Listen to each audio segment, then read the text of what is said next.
What's up everyone? In today's video we're going to be playing on _x10's realistic guns and medical server. We're going to be showing off the systems he has made, and I'm going to be going over how you can be a better and more strategic fighter in this server and in any other servers. So any sort of semi-realistic PvP or cop like roleplay or like breaking and entering type stuff. It's going to be a lot of fun. This is a great server. I would recommend you all to play. We're going to start off just messing around with some FFS. When you start off on the server, you're going to be trapped in the corner here. And what you're going to want to do is you're going to type /teams, and then there's team 1, team 2, team 3, team 4, or no team. And basically each of those is a different kit. So to start off, I'm going to do team 2.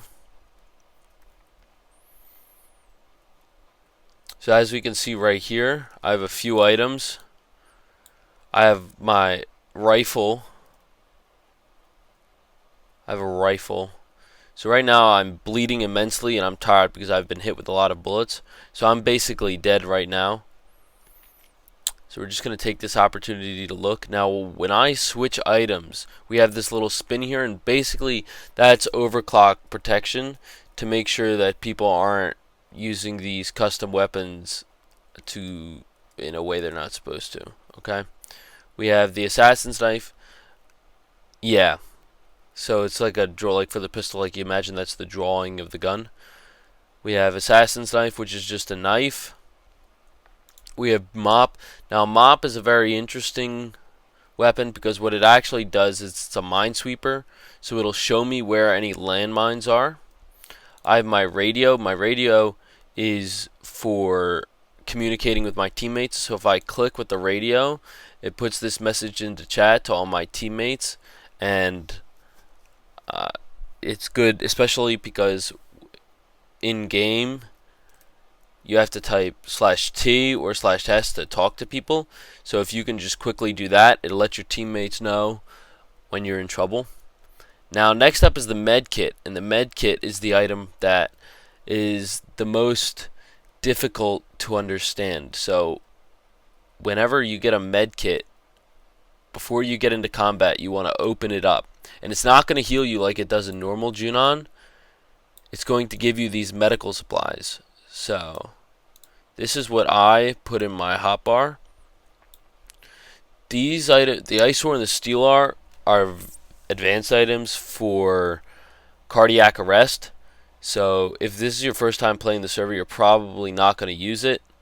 So just focus on these four: the cloth, the syringe, the stim pack, and the survival tool. Alright? We're going to play around a bit, and I guess you'll see. Oh, did you? Let's see if we can fix it. Never mind. Okay, so we're going to do some FFA, and hopefully we can demonstrate some of these features.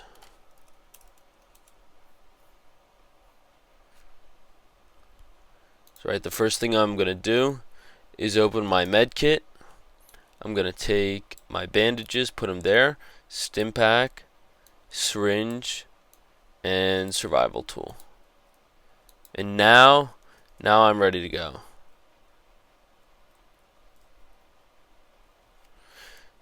So if you notice I'm getting fear right now when people shoot, that's because my experience is very low in this life. So I'm getting scared by the gunshots. The longer you play, the longer you're alive and the more kills you have, you'll stop getting that fear.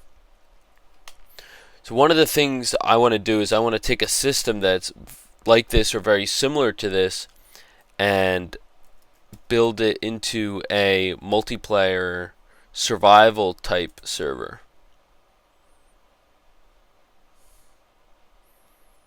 So you see I'm not bleeding anymore and I'm still alert.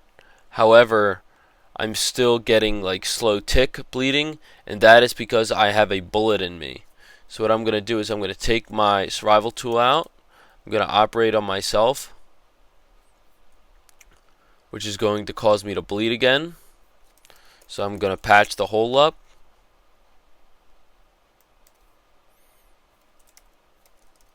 One more bandage. And I really would recommend that you take cover before you start operating on yourself, especially if you're going to remove bullet. Removing a bullet isn't really immediately necessary. However, you don't want to leave it in if you're expecting to survive for a long time. Now, when I do my syringe, the syringe will get me back to full health. I don't really need it right now, but what I'm going to type is /UA self, and then I'm going to type blood pack, and that's going to take these blood packs and it's going to inject it into me.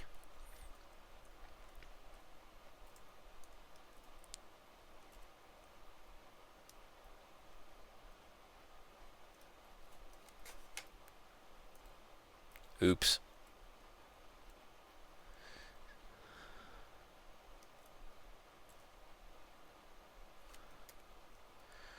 So in this, really, if you get like 2 or 3 shots on someone, you're dead unless you immediately heal.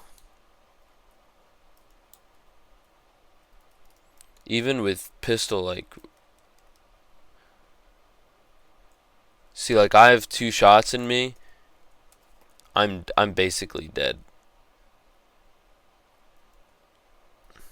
So I'm doing suppressive fire. I've been hit again. It's basically all over. I'm going to try and bandage. He's probably going to hit me with the RPG, and that'll be it. So this, I've passed out. I can't do anything. If you can survive long enough while passed out, you can wake up. However, that is pretty unlikely, and most of the time your best bet is getting a teammate to revive you. What are some other cool teams? So then we have, here's Team 3. Team 3 is kind of like, it's a bit of a specialty. Oh, they're the cultists. And they have, let me show this off. Stop killing me for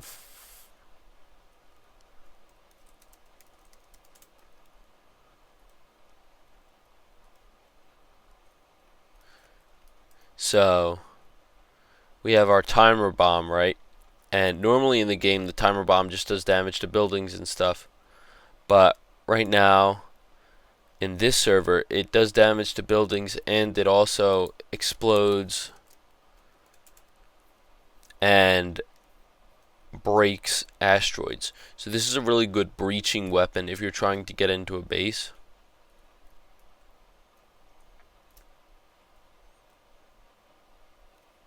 Let it blow up. So you see how it broke those asteroids? Then we also have gas grenades. And the gas grenades are interesting because if you are poisoned for too long, you can actually get lung cancer, is it?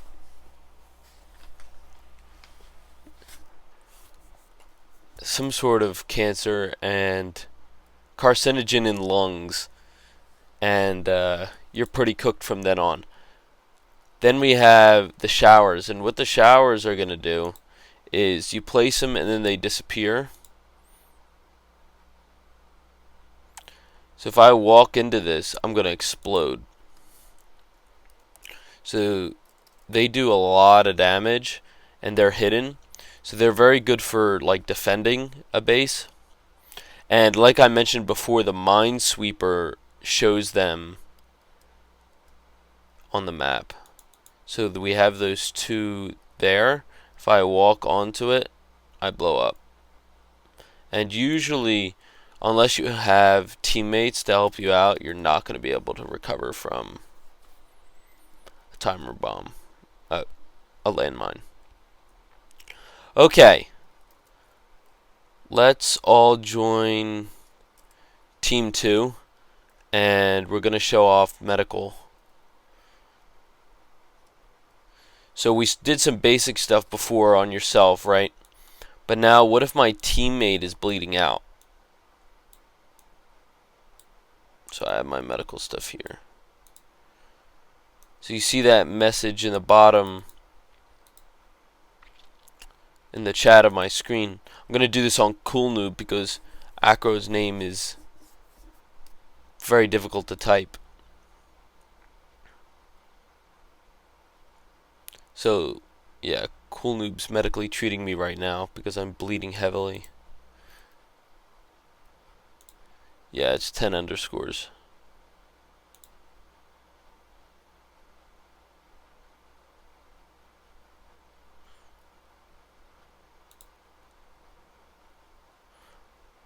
Alright, let me do it so I can show off the commands.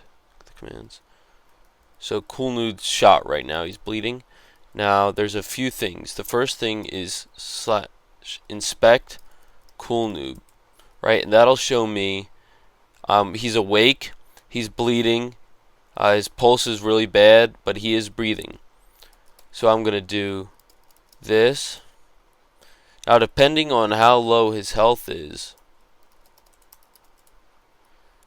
it might be better to actually do this. What?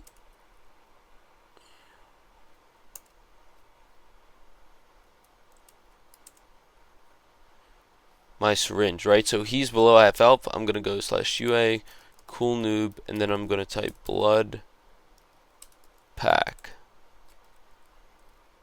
Am I spelling your name wrong?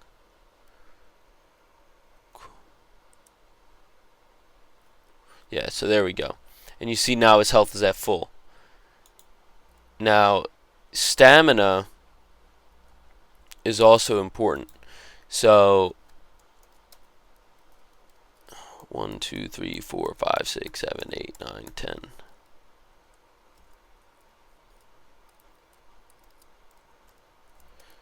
So, I'm going to do /UA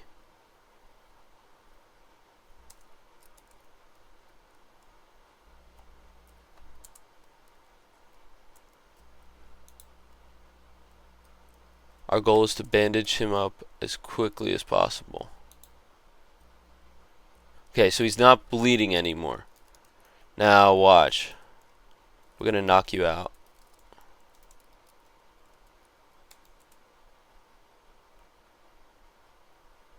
Are you unconscious?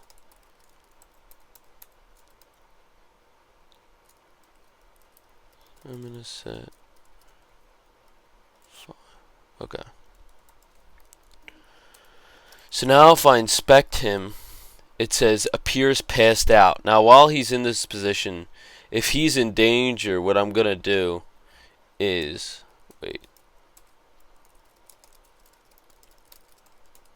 I'm gonna type /drag and then his username.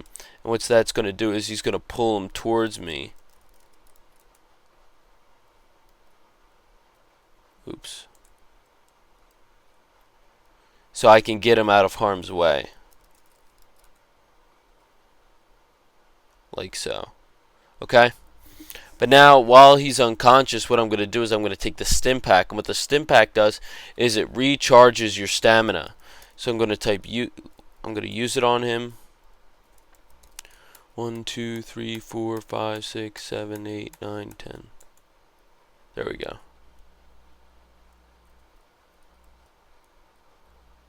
So now he's awake. Okay? So that's how we do that. There are a few other things, right? You can use the survival tool to take out someone else's bullet, and then you're going to want to patch them up with that again. Yeah, so basically, in this server, you want to avoid getting hit as much as possible. It's not like normal Junon where you can just eat a potato and be alright. I have my teammate here, right? My teammate's Cool Noob. Cool Noob, follow me. If we're moving quickly, the position we're going to go in is a column. So Cool Noob, follow me.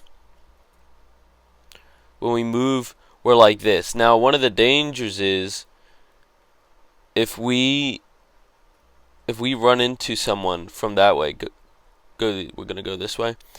If we go this way and we run into contact somewhere in this area, I don't want Cool Noob to get spooked and shoot me in the back at the same time as I'm getting shot, right? So if you have to move very quickly, you can move in a column. But ideally what you want to do is you want to kind of do a wedge formation.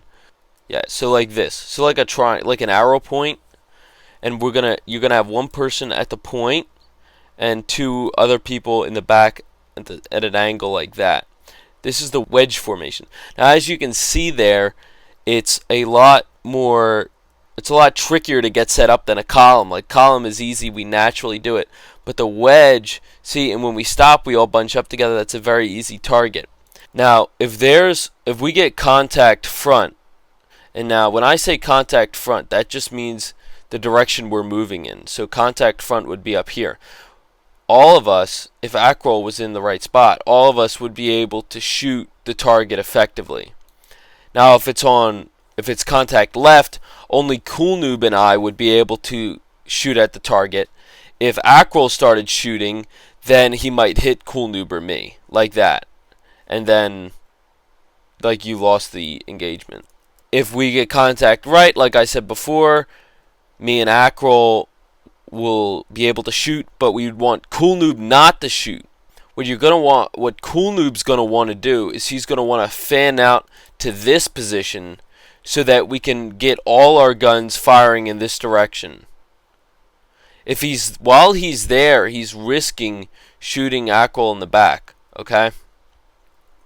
And same, just like if we're moving in column, if I see someone in the front, what I want to do is I want to move to the side so I get out of the way of my teammate. So what we don't want to do is shoot our teammates in the back. So that's what we're avoiding. We want to not shoot our teammates in the back and get as many guns as we can on the target as possible. So right now, me and Cool Noob don't know what's on the other side of this door.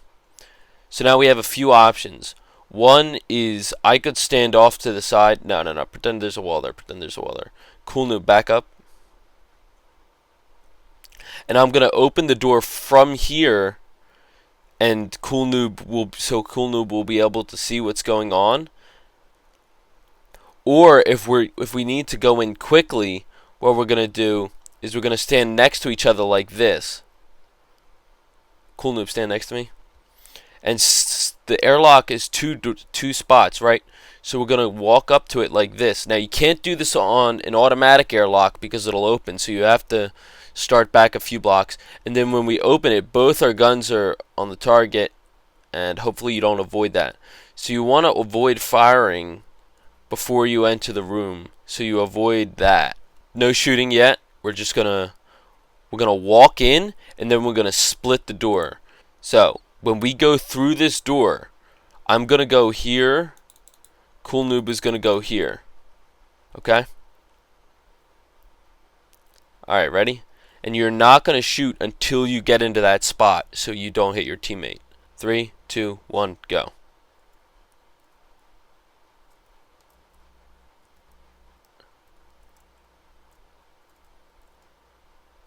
And that way, even if one of you dies, the other one still has a chance because you're spread out.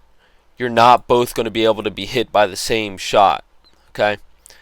Now, the other thing, too, is ideally you'd want to know who is going to open the door. So we avoid what me and Cool Noob did there, was both opening and closing the door. So this time when we're going to go, we're going to open the door. So ready, 3, 2, 1, go. And we spread out. So we open up so we can't both get hit at the same time, and we're not going to hit each other, and we can both hit our target. So space is probably the worst place to be in a fight because your movement is very sluggish. It's difficult to react. So if I'm in space and I see Akrol, right, and Akrol's close to the ground, if I shoot, he can move out of the way easily, and it's very difficult for me to avoid his shots. So now, if we're moving along here, and somehow we know Akrol's there and he's shooting, what we don't want to do is spread out like this and be in the open where he can hit us, right? Because if I wasn't in God right there, I would have died. So look, when we come around this corner, what we want to do is we want to hug this wall as close as possible. So I'm going to go right along the wall, and Cool Noob, like we said, is going to swing out a little bit, just enough to get clear of me, so we can fire our guns in and make landing as soon as possible. See, as soon as I get out into space, I'm a sitting duck. You really don't want to be in space.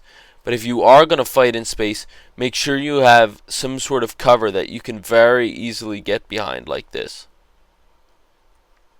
So, if you look on the map, right here we have this outcropping of land. So, we can't really see what's going on. We won't be able to react quickly to it.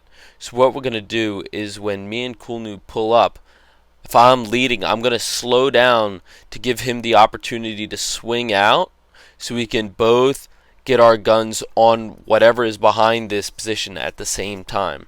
So ready, Cool Noob?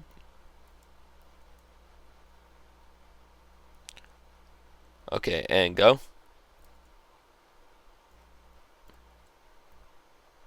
So I'm going to slow down here. He's going to swing out, and then we can both get on the target at the same time. And like I said, when we swing out wide like that, it makes it hard for him, one, to choose a target to hit, and two, to hit us both with like the same burst. And then we have being zoomed out. So being zoomed out, obviously you can see what's up ahead a lot easier. However, what happens is your player position does not really correlate to where you are on the screen. So, Akrol, we're going to do some PvP out in the middle, and I'm going to be zoomed out and you be zoomed in. See how the bullets are so slow?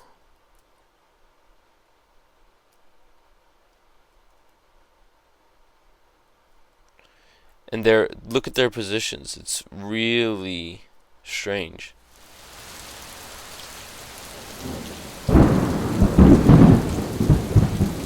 If you are still watching, comment potato OP so we can see who is really committed.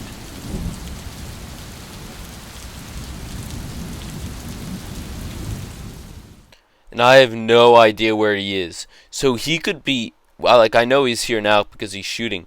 But if he was right here, I would have no idea, and I would just be swinging right into him, you see?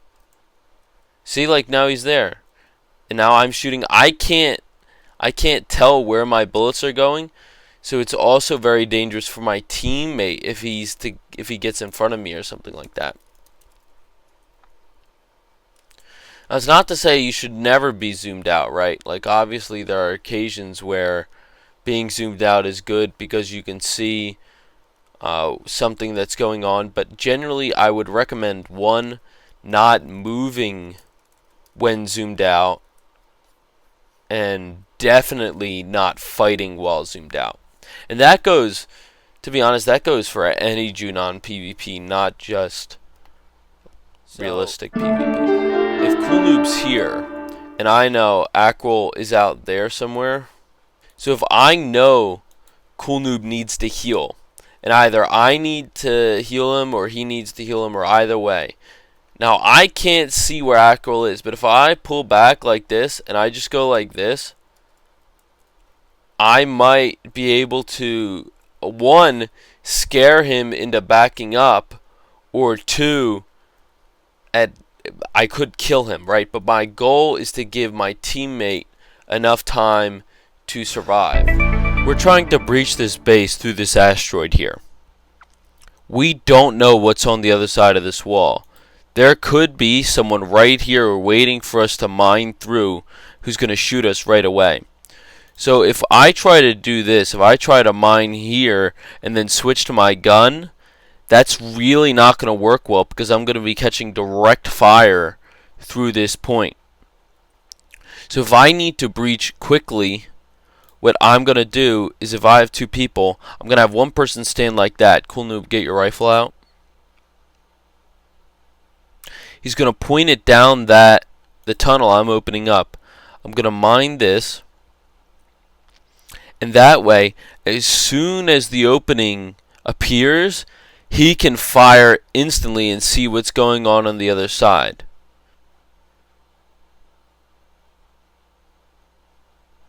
Just like that. The reason I made this video is basically because I got shot in the back like 5 times in a row, and it's really annoying. So don't shoot your teammates in the back. It's not good for your teammates, and they'll be mad at you, and you'll probably lose. So spread out. Keep the angles open when you travel. Travel in a wedge, not a column. Alright, that's all for today, everyone.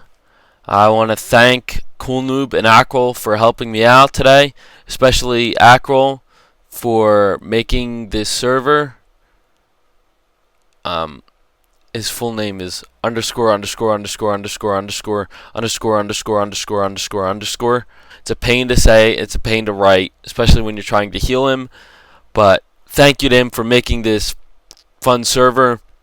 Remember, it's called Realistic Guns and Medical. It's a lot of fun, and I can't wait to steal this code to use in my survival server. Smash that subscribe button, tickle the like, and we'll see you in the next one. Cheers.